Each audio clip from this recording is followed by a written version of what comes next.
America అధ్యక్షుడు Biden ఓ పక్కన Israel ప్రధానమంత్రి నెతన్యాహుకు చెప్తున్నారు, అయ్యా నువ్వు రఫాలోకి వెళ్ళొద్దు, రఫాని ఖాళీ చేయించొద్దు, రఫా అనేటువంటి చాలా ఇంపార్టెంట్ అని. అయితే ఆయన చెప్పిన దానికి ఈయన ఎంతవరకు విన్నాడనడానికి సాక్ష్యం ఈ వీడియో చూస్తే అర్థమవుతుంది.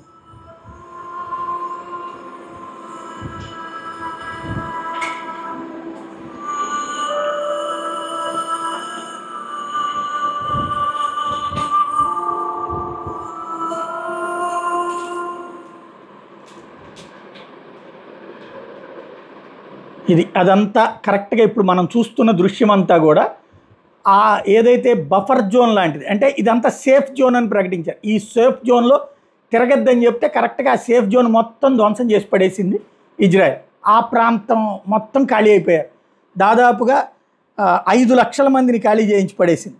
అంటే ఇజ్రాయెల్ వ్యవహార శైలి అట్లా ఉంటుంది, కొడితే దిమ్మ తిరిగిపోవాలన్నటువంటి రూట్లోనే ఉంటుంది. ఇదిగో అక్కడ ఉన్నటువంటి ప్రజలు పెడుతున్నటువంటి వీడియోస్ ఇవి. ఎక్కడా కూడా జనాలందరూ ఊర్లు ఖాళీ చేసి వెళ్ళిపోతున్నారు. యుద్ధాలు వస్తే ఇట్లాగే ఉంటాయి వాతావరణం, మన చేతుల్లో ఏముండదు.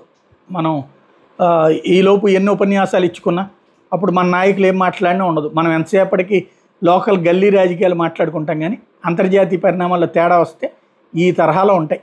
చివరికి ఇట్లాంటి వీడియోలు పెట్టుకుని మనం కూడా అప్పుడు సంతృప్తి పడాల్సి ఉంటుంది.